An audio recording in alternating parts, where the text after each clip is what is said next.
بسم الله الرحمن الرحيم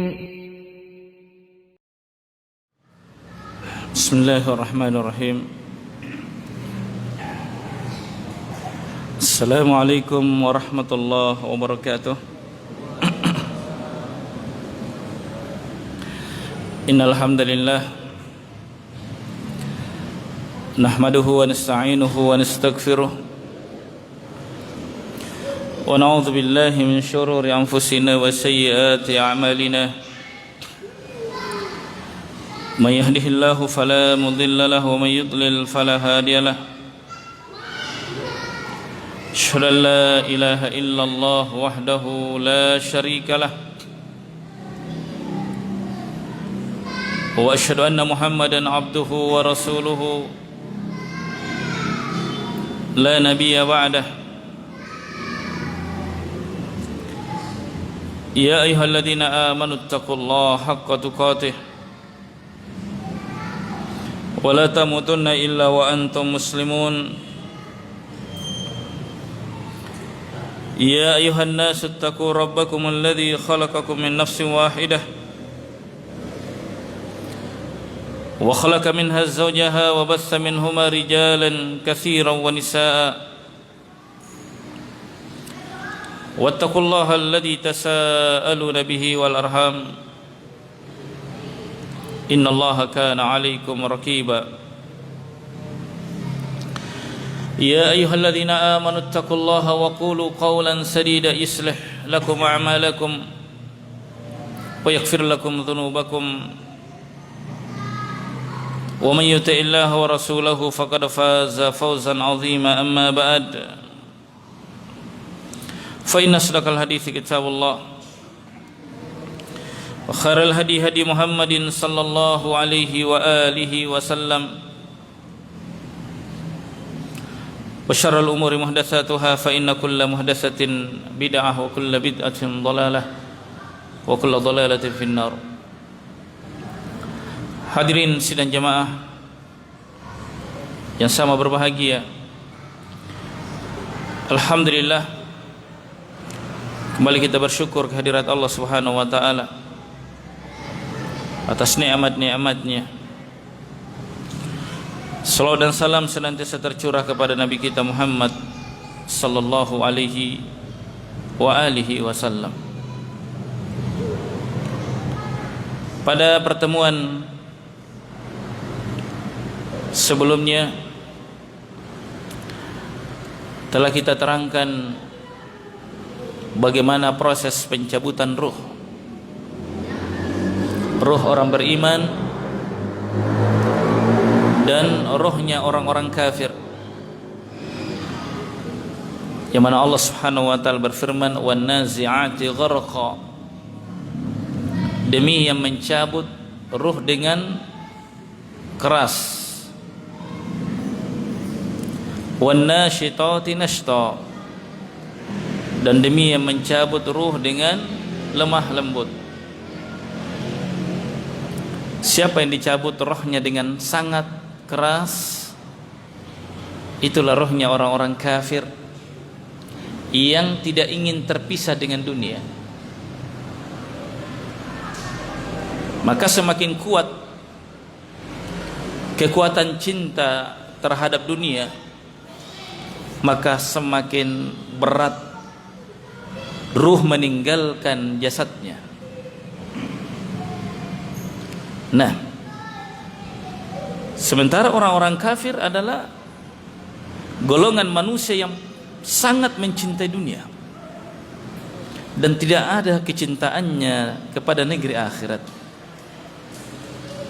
Ya, secara logika diterima oleh akal sehat bahwa seseorang yang mencintai sesuatu berat berpisah dengan sesuatu yang dicintai, terasa sakit. Nah, tidak kelihatan berdarah tapi sakit.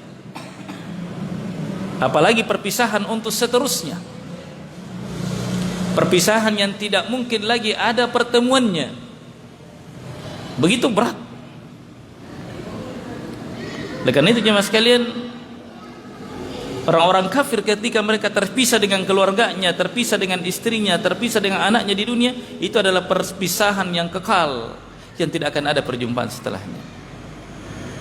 Maka tentu sangat berat. Nah, demikian penjelasan para ulama. Semakin kuat tarikannya jiwa terhadap dunia, maka semakin sulit dan berat pencabutannya.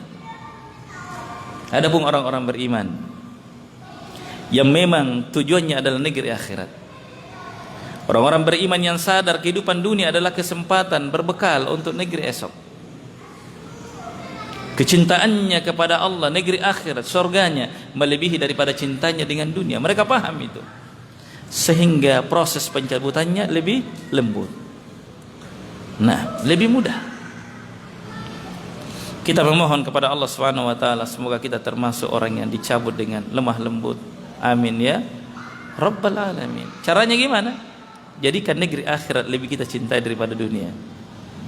Jadikan negeri akhirat adalah tujuan kehidupan kita. Walal akhiratu khairun laka minal ula. Akhirat lebih baik dari dunia. Walal akhiratu khairun wa abqa. Lebih baik, lebih kekal. Maka orang yang cerdas, orang yang berakal akan lebih mencintai sesuatu yang lebih tetap dan lebih baik. Ya. Kalau orang disuruh memilih sesuatu yang tetap atau sesuatu yang berlalu, tentu akan lebih memilih sesuatu yang tetap. Maka sekiranya dikatakan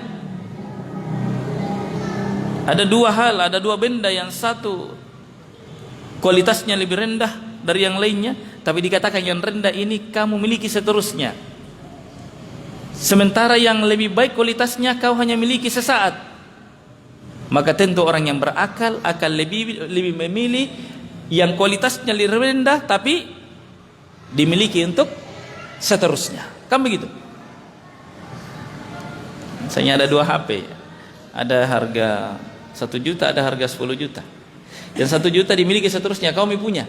Yang 10 juta dikasih 5 menit. Mana kita pilih? Pilih yang 1 juta. Bukan karena 1 jutanya, karena tetapnya bersama kita. Sudah milik Anda. Ngapain 10 juta tapi 5 menit? Masih nelpon-nelponnya, habis waktu sini Pak, habis anunya, waktunya. Asik-asiknya ngobrol diminta. Apalagi jika ternyata yang kekal ini lebih baik, ya kan? Ternyata pilihannya HP yang 10 juta dimiliki, yang 1 juta hanya 5 menit. Mana yang dipilih? Kalau misalnya harus memilih, kalau bisa dua-duanya, alhamdulillah, kan begitu. Dan Allah beri kesempatan dimiliki keduanya. Tidak larang Ki. Silakan miliki yang 1 juta, tapi jangan lupa, bukan jangan lupa lagi, sasaranmu targetmu yang 10, yang 1 juta jangan lupa ambil juga. Kan begitu pesan Quran. Bagaimana ayatnya? Wabatagu, hendaklah kalian mengambil, mencari daral akhirah. Memang kita disuruh cari akhirat Pak. Kita tinggal di dunia disuruh cari akhirat. Tapi apa kata Allah? Wala tansa nasibaka minad dunya, tapi jangan lupa bagianmu di dunia. Kan gitu. Jom sekalian hormati dan saya muliakan. Maka tentu orang yang cerdas akan lebih memilih yang lebih baik dan lebih kekal. Itulah makna firman Allah, walal akhiratu khairun wa abqa. Akhirat lebih baik dan lebih kekal. Nah, sekalian hormati dan saya muliakan, telah berlalu penjelasan tentang bagaimana proses pencabutan ruh orang kafir dan orang beriman. Lalu setelah itu kemana perginya roh setelah dicabut? Apa dia tinggal bertengger di pohon kayu, ya kan? Atau masih ada di dalam rumah? Saya masih ingat, ya, karena Allah takdirkan saya lahir di Goa atau Makassar, ya, bersama dengan tradisi budaya yang ada di sana, ya. Kita jumpai 1-3 hari itu bikin makanan, ya, 1 malam, 2 malam, 3 malam bikin makanan. Siapa dikasih makan? Diniatkan siapa? Ruh. Katanya ruh masih ada dalam rumah. Masih ada di dalam rumah ruh. Sampai kapan ruh berada dalam rumah? Sampai 40 hari. Kalau sudah 40 hari sudah di ujung atap, sedikit lagi lepas. 41 lepas. Kemana? Dia pergi dan datang lagi di 100 harinya. Di setiap tahunnya. Subhanallah. Ini akidahnya orang-orang sebelum Islam. Akidahnya nenek moyang kita. Budayanya dinamisme dan animisme. Bukan akidah Islam itu. Tapi sayangnya tradisi ini sampai saat ini masih dipakai di sebagian tempat. Atau sebagian kaum muslimin masih menganut ajaran ini. Iya, masih di biasa kadang Ustaz, tepat jual ke kambing, jual. Sebenarnya saya tidak pernah ditanya-tanya untuk apa, dan itu tidak perlu ditanya. Tapi dia yang bilang, untuk orang tuaku yang meninggal 40 harinya. Coba tidak Nabi bilang, saya jual. Tapi karena Nabi lagi tidak jadi ku jual. Ku suka kalau laku, tapi maaf saja kalau yang seperti ini saya perlu terangkan. Tidak dijual langsung bilang tidak boleh Pak, jelaskan. Sebenarnya begini Pak, gini. Oh begitu Pak. Jadi tidak dijual, tidak. Untuk itu. Nah, subhanallah. Jadi kesempatan juga berdakwah juga kan. Ya. Hadirin hormat sekalian, ini sudah keluar biaya, dosa lagi. Coba keluar biaya dan ada pahalanya, ya alhamdulillah nggak ada masalah. Memang untuk itu mantonnya juga. Tapi kalau sudah keluar biaya, capek lagi, dosa pula. Subhanallah, betul-betul rugi betul jemaah. Nah, sekarang menurut Islam, kemana ruh setelah dicabut? Ya, persoalan ruh, persoalan gaibiyah. Persoalan gaib hanya Allah yang tahu. Maka tidak boleh kita mengambil informasi, meyakini satu berita kecuali bersumber pasti dari zat yang mengetahui roh itu sendiri. Siapa dia? Penciptanya, Allah Subhanahu wa ta'ala.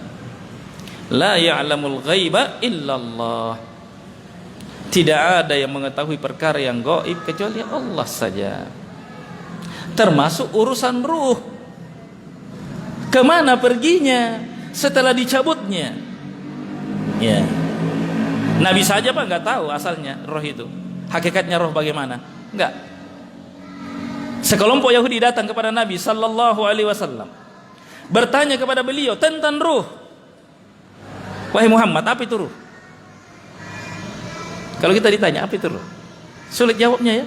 Karena sesuatu yang tak terlihat, sesuatu yang abstrak. Beda kalau konkret seperti tubuh ini bisa dipegang, bisa disebut 5 jarinya. Iya kan, warna kulitnya begini, tapi roh. Siapa yang pernah lihat rohnya? Bagaimana bentuknya? Warnanya gimana? Padahal itulah dirinya kita. Kapan tidak ada ruh pada jasad? Bukan manusia lagi, disebut apa lagi? Mayit atau jenazah, bukan lagi manusia. Ya kan? Begitu roh ini kedudukannya bagaimana? Dia disebut ada, disebut manusia jika masih ada dalam jasad. Kapan keluar? Bukan lagi jenazah namanya, mayit. Tapi siapa yang pernah lihat rohnya? Pada itulah dirinya kita. Yang berbicara inilah. Ini lisan hanya menerjemahkan apa maunya ruh. Yang mendengar bukan telinga, ruh. Ya Pak ya? Yang mendengar itu ruh. Yang melihat ruh. Buktinya apa? Orang tidur tidak mendengar. Betul Pak? Tidak disumbat telinganya orang tidur. Tapi kenapa tidak mendengar? Kemana yang mendengar? Keluar. Makanya Nabi mengatakan tidur saudaranya mati. Ya kan, ada persamaannya. Ini semua medianya. Maka Nabi ditanya, yas'alunaka 'anir ruh. Mereka bertanya kepadamu wahai Muhammad tentang ruh. Apa kata Allah? Qulil ruhu min amri rabbi. Qul, katakan wahai Muhammad, sungguh roh itu urusan Tuhanmu. Nabi enggak tahu hakikatnya. Ini banyak juga orang yang salah kaprah tentang ruh, sampai tingkat mempertuhankan ruh. Ini bahaya. Ini penyimpangan yang paling payah, paling parah, paling mengerikan, ketika orang menganggap ruh bagian dari Allah. Pakai ayat, tapi ayat mutasyabihat. Pakai ayat tapi disalahpahami ayatnya. Apa bunyi ayat? Saya bisa sebut karena saya pernah masuki ilmu begitu. Ya kan? Bukan katanya orang. Saya sebut diri saya supaya tidak ada yang tersinggung. Saya dulu begitu pahamnya. Diajari seperti itu. Ruh-ruh yang ada pada kita ini katanya ini ibarat seperti kertas. Dicabut, dipotong. Sama, yang ada di sini itu di sana, sama. Dan ini bagian dari Allah. Waliyadzubillah. Bahayanya, Pak. Pakai ayat, apa ayatnya? Iya. Tsumma sawwahu. Kemudian setelah sempurna kejadian jasad manusia di alam rahim atau di rahim ibunya, wa nafakha fihi min ruhihi, lalu kami tiupkan kepadanya ruhnya. Ruhihi, rohnya. Rohnya siapa? Rohnya Allah. Tapi apakah pernyataan ini rohnya Allah berarti Allah? Belum tentu. Contoh saya katakan Baitullah, rumahnya Allah. Apakah ini rumah Allah adalah Allah? Tidak ada orang yang berakal sehat mengatakan masjid ini adalah Allah. Ya kan? Sering kita sebut Baitullah, rumah Allah. Ya kan? Rumah Allah, rumahnya Allah. Ruhnya Allah. Kan sama. Ruhnya Allah, rumahnya Allah. Tidak ada orang yang berakal mengatakan ini masjid ini, rumah Allah ini Allah. Sama tadi, ruhnya Allah, maksudnya ruh ciptaannya. Jelas sama sekalian. Nah, ini sengaja kita perlu luruskan agar bisa meluruskan pemahaman yang keliru tentang roh ini. Nah, lalu kemana perginya perjalanan roh manusia setelah dicabut? Ini akan kita sebutkan insyaallah keterangannya. Karena ini harus menggunakan keterangan yang datang dari Allah dan Rasulnya sallallahu alaihi wa alihi wasallam. Ya. Manusia tidak tahu hakikat ruh. Datang dalam hadis yang diriwayatkan oleh Imam Ahmad. Juga dikeluarkan oleh Abu Daud. Dan hadis ini sanadnya sahih, disahihkan oleh Syalbani rahimahullahu taala dari sahabat yang bernama Al-Barra bin Azib. Ini sahabat yang meriwayatkan bagaimana perjalanan ruh setelah dicabutnya, kemana perginya. Nah, beliau mengatakan, kami pernah mengiringi jenazah orang Ansar, ya, bersama Rasulullah sallallahu alaihi wasallam. Sesampainya di kuburan, ya, dan menunggu liang lahat dibenahi.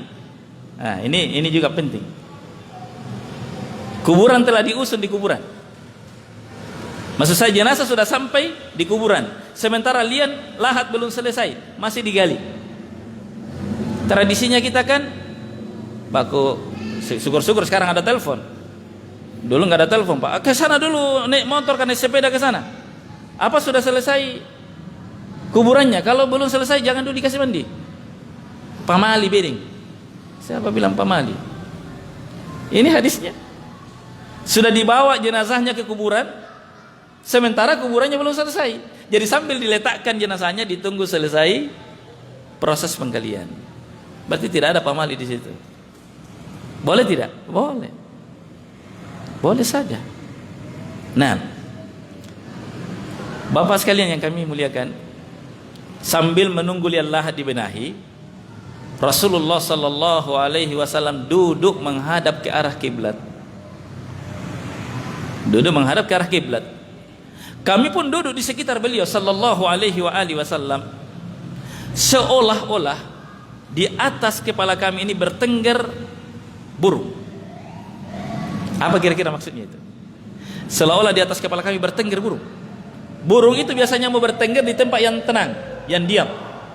Artinya betul-betul kami diam, tenang, nyaris tidak goyang, menanti apa yang hendak diucapkan oleh Rasulullah sallallahu alaihi wasallam.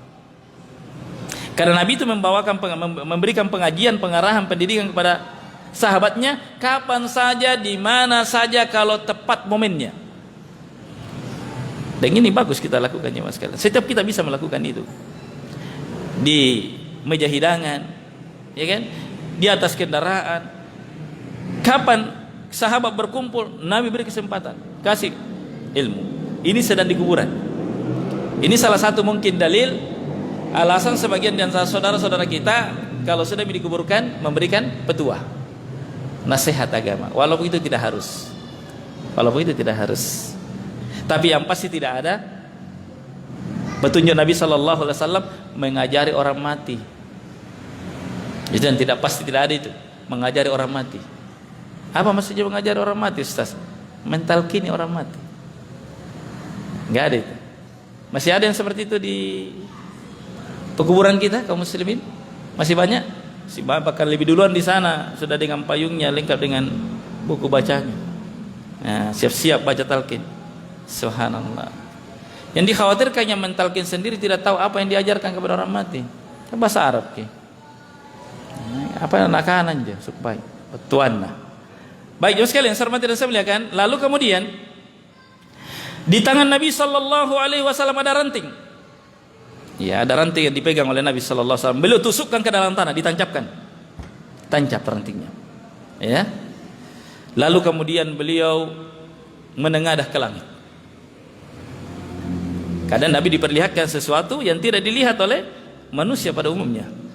Mukjizat Nabi sallallahu alaihi wasallam. Beliau menengadah ke langit lalu menunduk ke bawah. Beliau ulang 3 kali. 3 kali menengadah, tunduk lagi, menengadah lagi, tunduk lagi. Berarti ada urusan besar di sini. Nah, lalu kemudian Rasulullah sallallahu alaihi wasallam bersabda, "Ista'idzu billahi min adzabil qabr." Berlindung kalian dari azab kubur. Berarti Nabi melihat kengerian. Ya. Oleh karena itu Nabi mengatakan apa? Sekiranya kalian melihat, sekiranya kalian mengetahui apa yang saya ketahui, kalian akan banyak menangis, sedikit tertawa. Sekiranya kita lihat atau kita mengetahui apa yang Nabi ketahui. Mas sekalian, saya hormati dan saya muliakan. Disuruh kita, sahabat-sahabat utama. Di sana ada sahabat-sahabat yang dijamin surga, dan secara umum para sahabat dijamin surga, Pak. Masih tetap diingatkan oleh Nabi sallallahu alaihi wasallam, "Ista'idzu billahi min adzabil qabr." Berlindung kalian kepada Allah Subhanahu wa taala dari azab kubur. Berarti ada azab kubur, Pak. Azab kubur. Ya. Ini kita tidak sama dengan para filosof ya yang menolak siksa kubur dengan menggunakan akal-akalnya. Nabi bilang kita gali, nggak ada orang diazab dalam kubur, yang ada masih lengkap talinya, tali anunya, tali kafannya. Ini Anda disuruh beriman, Pak. Kalau dilihat itu bukan beriman namanya, Pak. Enggak. Bukan lagi iman kalau sudah dilihat. Ya kan? Kita disuruh beriman. Percaya enggak dengan wahyu? Iya. Ini wahyu di atasnya logika, Pak. Ya kan? Jadi kedudukan wahyu di atasnya logika, akal sehat. Ada hal-hal yang kadang membingungkan akal, tapi kita disuruh perintah untuk beriman. Nabi tadi bilang apa, Pak? Bahwa mati atau tidur saudaranya mati. Semua kita, Pak, pernah mimpi kan? Mimpi itu ada 3. Ada yang menggembirakan, menyenangkan, ada yang mengerikan, menakutkan. Iya, seperti itu. Ada juga yang sifatnya bukan tidur. Nah, setiap kita pernah bermimpi, wallahu a'lam, ini dugaan saya saja. Setiap kita pernah bermimpi dikejar. Terserah apa yang kejar, apakah yang jelas sesuatu yang menakutkan. Dalam mimpi itu kita lari. Dalam mimpi itu boleh jadi kita jatuh. Dalam mimpi napas kita menjadi pendek, capek. Lalu kita terbangun. Saat terbangun, keringat dingin keluar. Iya. Napas tersengal. Iya kan? Pernah rasakan? Bahkan boleh jadi istri kita yang sedang terbangun di sekitar kita membongkar, bangun ki bapak nak. Kenapa ki? Kenapa ki? Tadi saya dikejar anjing. Ini. Keluar keringatnya. Padahal tidak ada yang kejar. Iya kan? Yang ada dia tidur di tempat pembaringannya. Subhanallah. Beberapa hari lalu teman dekat saya, sama teman dekat saya, istri saya, dia mimpi ini, dia jatuh dalam mimpinya. Dia tahu posisi atau yang mananya yang jatuh. Ketika bangun sakit tempat jatuhnya, sakitnya. Apa yang saya mimpi terasa. Coba lihat, padahal dia tidak jatuh, dia tidur, tapi dia mimpi jatuh, dia rasakan pengaruh ke fisiknya. Coba lihat. Jadi ini jangan pakai logika, tapi nyata adanya, real. Ada yang pernah mimpi makan dan bangun kenyang? Pernah? Dia mimpi makan, bangun ater lagi. Bisa terjadi, Pak. Itu gambarannya bahwa ada alam kubur, Pak. Ada alam kubur. Walau tidak bongkar nah ada jin. Ya sama tuh tadi tidur jin ya. Tidak ada, tapi kenapa? Dia merasakan sakit. Dia merasakan sesuatu. Nah, itu gambaran yang nyata adanya, tapi tidak bisa dilogikakan. Karena tidak semua yang nyata itu bisa dilogikakan. Yang sekali saya hormati dan saya muliakan, yang pasti orang beriman percaya dengan sabda Rasulullah sallallahu alaihi wasallam. Kita lanjut jemaah. Selanjutnya Nabi sallallahu alaihi wasallam bersabda, jadi Nabi ulang 3 kali, Pak ya. Ya. Marratain aw thalathan thumma qala Allahumma inni a'udzubika min adzabil qabr. Ini dia. Nabi ajari langsung lafaz perlindungan. Nabi perintah sahabat untuk berlindung dari api neraka atau dari azab kubur 3 kali. Lalu Nabi ajari, ini lafaznya loh. Ini lafaznya. Apa itu? Allahumma inni a'udzubika min azabil qabr 3 kali. Allahumma inni a'udzubika min azabil qabr. Allahumma inni a'udzubika min azabil qabr. Ya Allah, saya berlindung kepadamu dari azab kubur. Dan ini dianjurkan untuk dibaca sebelum salam. Kemudian Rasulullah sallallahu alaihi wasallam menceritakan proses perjalanan rohnya orang beriman dan rohnya orang kafir. Nah, sebagiannya sudah kita sebutkan ya pada pertemuan lalu. Datang malaikat rahmat kalau jiwanya orang beriman, datang malaikat azab kalau jiwanya orang kafir. Nah, kita sudah sampai di situ. Saya lanjutkan saja. Kemudian selanjutnya setelah ruh dicabut lalu diserahkan kepada malaikat, lalu kemudian para malaikat ini pun naik membawa roh itu. Dikatakan naik, bukan turun, bukan tinggal di rumah. Naik ke mana? Naik ke langit. Ya, naik ke langit. Nah, ketika para malaikat yang membawa ruh ini naik ke langit, malaikat yang berada di langit itu bertanya, ruh siapa ini? Menunjukkan bahwa di atas langit ada penduduknya. Ya, ada penghuninya, ini para malaikat. Nah, maka dikatakan fulan bin fulan. Disebut namanya, disebut nama ayahnya. Oleh karena itu tolong di bapak-bapak, ibu-ibu, terutama perempuan, kalau sudah menikah jangan ganti nama. Yang tadinya Fatimah binti Baco sudah menikah karena suaminya namanya siapa? Abdel, nah ganti Fatimah Abdel. Siapa itu Abdel? Ternyata bukan nama bapaknya, nama suaminya. Kapan kau melahirkan suamimu? Orang tua tidak ada mantan orang tua, tapi suami ada mantan suami. Jadi kalau nikah kau lagi, ganti lagi nama. Kalau itu keliru, salah. Keliru besar kalau ada perempuan istri sudah menikah, walaupun bagaimana cintanya sama suami tak, jangan ganti nama ayah di belakangnya. Iya. Dan malaikat memanggil ruh ini, pemilik ruh ini dengan namanya dan nama orang tuanya. Nah, dengan nama terbaik yang pernah ia gunakan ketika dia hidup. Nabi sebutkan dengan nama yang terbaik yang dia pakai ketika dia hidup. Ini berisyarat agar memberi anak nama-nama yang baik. Anak juga bangga, kasihan. Bayangkan kalau naik baru malaikat bertanya siapa namanya ini. Ini rohnya siapa? Ya, Ronald bin bin Whiskey misalnya. Aduh, baru namanya sudah berkerut, kita dengar. Jangan. Kasih nama yang bagus-bagus lah. Ada juga saya biasa kerepotan itu. Terutama sahabat saya Pak Abdul Rauf, kalau potong kambing hampir setengah meter itulah panjangnya itu nama itu. Dia sendiri bahkan kesulitan. Saya bilang siapa namanya Pak? Ya tunggu dulu, ku lihat dulu. Dia sendiri untuk melafazkannya sulit dia lafazkan, panjang sekali, aneh-aneh.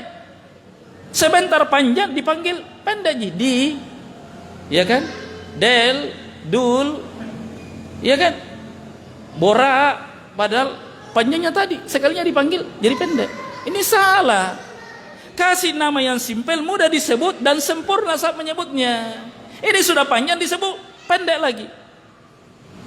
Sekalian, makanya coba lihat nama para nabi. Ada yang panjang? Tapi Pak, ada nabi yang panjang namanya? Ya ada. Adam 3 huruf kalau bahasa Arab, alif dal mim. Isa, Yusuf, ya kan? Musa, Muhammad. Pendek namanya Pak. Kita deh labuna. Senggara nabi nawang aja. Enggak tahu juga siapa kita ikuti ini. Dari mana sumbernya sampai ada nama panjang begini nih? Akhirnya anak-anak kalau ujian namanya dulu natur seorang sudah 10 nomor selesai dia masih namanya nakacaki. Ente ini saya lagu dulu. Banyak urusan menjadi repot. Lanjut Pak. Tambah-tambah ya faedah supaya ini agar budaya-budaya yang tidak jelas itu ditinggalkan. Selanjutnya jamaah sekalian saya hormati dan saya muliakan, hingga sampai di langit dunia mereka para malaikat yang membawa ruh ini meminta agar dibukakan pintu langit. Karena ada penjaganya, ada pintunya. Bagaimana hakikatnya wallahu alam. Yang jelas Nabi memberitakan bahwa langit memiliki pintu-pintu. Ingat langit Pak, jangan dibayangkan seperti 7 lapis langit seperti kue lapis yang berlapis-lapis, enggak. Berjarak-jarak Pak langit. Jarak-jaraknya ini 500 tahun perjalanan, 500.000 tahun perjalanan, 500 tahun perjalanan Pak. Ketebalannya juga 500 tahun perjalanan. Tebal. Dan semakin ke atas semakin luas dan semakin besar. Hadirin, saya hormati dan saya muliakan. Lalu dibukakanlah langit tersebut. Mereka naik menuju langit berikutnya dan diikuti oleh para malaikat langit dunia. Jadi setiap kali ada malaikat yang misalnya di langit dunia ada malaikat penghuninya, naik ke langit berikutnya diantar roh ini. Terus berarti semakin ke atas semakin banyak pengantarnya. Jadi rohnya diantar oleh para malaikat, di dunia jasadnya diantar oleh orang-orang beriman. Subhanallah ya. Ini orang mukmin luar biasa. Ya. Kemudian selanjutnya mereka naik, terus naik hingga sampai di langit ke-7. Sampai di langit ke-7. Kemudian Allah berfirman, catat amalan hambaku ini di Illiyin. Karena roh ini darinya, ciptaannya, dia harus menghadap ke atas. Setelah bertemu, catat amalan hambaku ini di Illiyin. Ini rohnya orang beriman Pak. Wa ma adraka ma Illiyin. Apa itu Illiyin? Kitabum marqum. Sebutkan dalam Quran. Kitab yang tercatat. Simpan di situ amalannya hambaku. Di tempat yang tertinggi karena amalannya mulia. Maka harus disimpan amalan hamba ini di tempat yang termulia, Illiyin namanya. Hadirin, saya hormati dan saya muliakan. Kata Nabi, tahukah kamu apa itu Illiyun atau Illiyin? Kitab yang tertulis yang disaksikan oleh para malaikat. Kemudian kata Allah, hambaku, kembalikan hambaku ke bumi. Bagaimana cara kembalinya? Wallahu a'lam. Iya. Ini berkumpulnya ruh dengan jasad di alam kubur berbeda dengan berkumpulnya jasad ketika orang terbangun dari tidur. Beda. Jangan sampai salah paham dan mau dikiaskan, dianalogikan sama, enggak. Sekalian, kembalikan hambaku ke bumi, karena dari bumi aku ciptakan mereka, ke bumi aku kembalikan mereka, dan dari bumi aku bangkitkan mereka untuk kedua kalinya. Sudah masuk waktu kah? Masuk waktu? Belum ya? Kita lanjut sedikit ya, tapi maka dikembalikanlah ruhnya ke jasadnya. Tapi beda ya, jangan samakan dikembalikan ruhnya di jasad nanti anak maiki rawa lalu kita gali supaya bisa ketemu lagi hidup, bukan. Beda. Jangan samakan, keadaannya berbeda, alamnya sudah lain. Yang jelas Nabi katakan dikembalikan. Nabi bilang bagaimana bentuk kembalinya, bagaimana kondisinya kita kembali, wallahu a'lam bissawab. Dia sudah berada di alam lain. Hadirin, Ibnu Qayyim al-Jauziyah dalam kitabnya Ar-Ruh menjelaskan, dalam kehidupan dunia ini Pak, kalau kita dicubit tangannya, yang mana yang sakit? Tangannya sakit. Iya. Tapi berdampak ke ruh, kita rasakan juga sakit ruh. Karena tidak ada rasa ini kalau roh tidak ada. Pak ya? Tapi yang dominannya merasakan sakit adalah fisik. Kita cubit, kita apa yang merasakan, tertusuk paku, aduh sakit, kaki yang sakit terasa. Tapi ruh merasakannya, karena sekiranya tidak ada ruh, tidak dirasakan sakit. Makanya orang yang pingsan, orang yang apa, nggak rasakan apa-apa. Nah, di alam ruh kata beliau, di alam kubur, yang dominan mendapat nikmat kalau mendapat nikmat, yang dominan mendapatkan siksa kalau dia mendapat siksa, ruh berdampak ke fisik. Tapi yang merasakan langsung pengaruh nikmat atau azab ruhnya, bukan fisiknya. Makanya biar digali tidak ada masalah, kita lihat masih ada ji, masih utuh ji, ruhnya disiksa, tapi boleh jadi berdampak ke fisiknya. Ini perbedaan Pak, perbedaan tempat berbeda, berbeda alam, berbeda hukumnya, hukum alamnya. Ya, karena kita terbiasa dengan kebiasaan sehingga kita mengira kebiasaan ini sama di alam kubur. Beda Adam, beda sifat, beda keadaan. Baik, jawab sekalian, saya hormati dan saya muliakan. Sampai di sini sudah masuk tuh? Iya. Hah? Masih ada 5 menit. Baik, masih ada 5 menit. Kita lanjut. Kemudian kata Allah Subhanahu wa taala, maka dikembalikanlah, atau kata Nabi, maka dikembalikanlah rohnya ke jasadnya. Kemudian mayit mendengar suara sandal orang yang mengantarkan jenazahnya sewaktu mereka pulang setelah pemakaman. Nabi bilang, masih didengar saat pengantar kembali pulang ke rumahnya, 40 langkah disebutkan dalam riwayat yang lain, dia masih dengar langkah-langkah kaki. Bagaimana sifat mendengarkannya, wallahu a'lam. Yang jelas Nabi mengamarkan dia dengar langkahnya. Dalam penjelasan lain dikatakan setelah itu dia tidak mendengar lagi. Sekiranya ada orang datang, misalnya sekarang orang yang sudah mati kita datang, masih ada dengar ki? Enggak. Ini hanya disebutkan dalam kondisi ini saja. Ya. Oleh karena itu jemaah sekalian, sebelum ditinggalkan doakan memang kebaikan. Ya. Karena setelah ditinggalkan 40 langkah dan si mayit sudah tidak mendengar lagi langkah-langkah ini, akan datang 2 malaikat menanyainya, dan kita akan terangkan nanti. Ini disalahpahami oleh orang yang selalu pakai logika. Dia katakan, maaf kalau saya harus menyebut nama, Gus Dur katanya sampai saat ini belum pernah diperiksa. Kenapa? Karena belum pernah sepi dari pensiaran 1 kali 24 jam. Berarti Gus Dur tidak pernah ditanya oleh malaikat. La ilaha illallah. Ini pura-pura bodoh, karena sebenarnya orang pintar, orang cerdas. Orang pintar, bukan orang cerdas, orang pintar. Kalau pintar itu kan berarti mungkin nilai akademisnya 10, tapi tidak cerdas. Sekalian, subhanallah, ini Nabi mengatakan yang mengantar. Yang mengantarkan pasti pulang. Tidak mungkin seterusnya di situ. Kalau sudah pulang yang mengantar, didudukkan oleh malaikat, walaupun datang yang lainnya orang lain, walaupun berganti orang lain, tapi kamu bukan yang ngantar. Itu yang dimaksud jemaah sekalian. Barakallahu fikum. Semoga Allah Subhanahu wa taala meluruskan pemahaman kita dan menjadikan kita termasuk orang-orang yang selalu mempersiapkan dirinya menyongsong hari yang pasti itu.